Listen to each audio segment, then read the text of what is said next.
মার্কিন যুক্তরাষ্ট্রের বিশ্ববিদ্যালয়গুলোতে ফিলিস্তিনের পাশে থাকার জন্য অত্যাচারিত ছাত্র শিক্ষকদের ওপর আনা আইনের অপপ্রয়োগ বন্ধের আহ্বান জানিয়েছে বাংলাদেশ ছাত্রলীগ।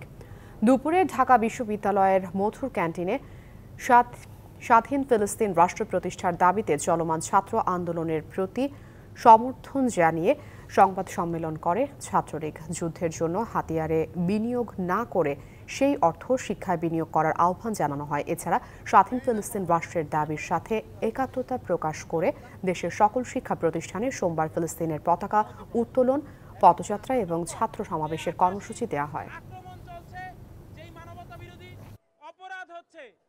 যে brutal genocide is happening on them আমরা এর বিরুদ্ধে 6 মে সকাল 11টায় দেশব্যাপী সকল শিক্ষা প্রতিষ্ঠানে জাতীয় পতাকার পাশাপাশি প্যালেস্টাইনের পতাকা উত্তোলন, পদযাত্রা এবং সংহতি সমাবেশ এটি সফল করার জন্য বাংলাদেশ ছাত্রলীগের সকল স্তরের নেতাকর্মীদের প্রতি আমরা আহ্বান জানাচ্ছি। পৃথিবীর সকল যুদ্ধবিরোধী, মানবতা বিরোধী অপরাধের বিরুদ্ধে আমাদের যে দৃঢ় অবস্থান রয়েছে সেই অবস্থানের পক্ষে আমরা সংহতি জানানোর জন্য এই সমাবেশের আয়োজন করছি।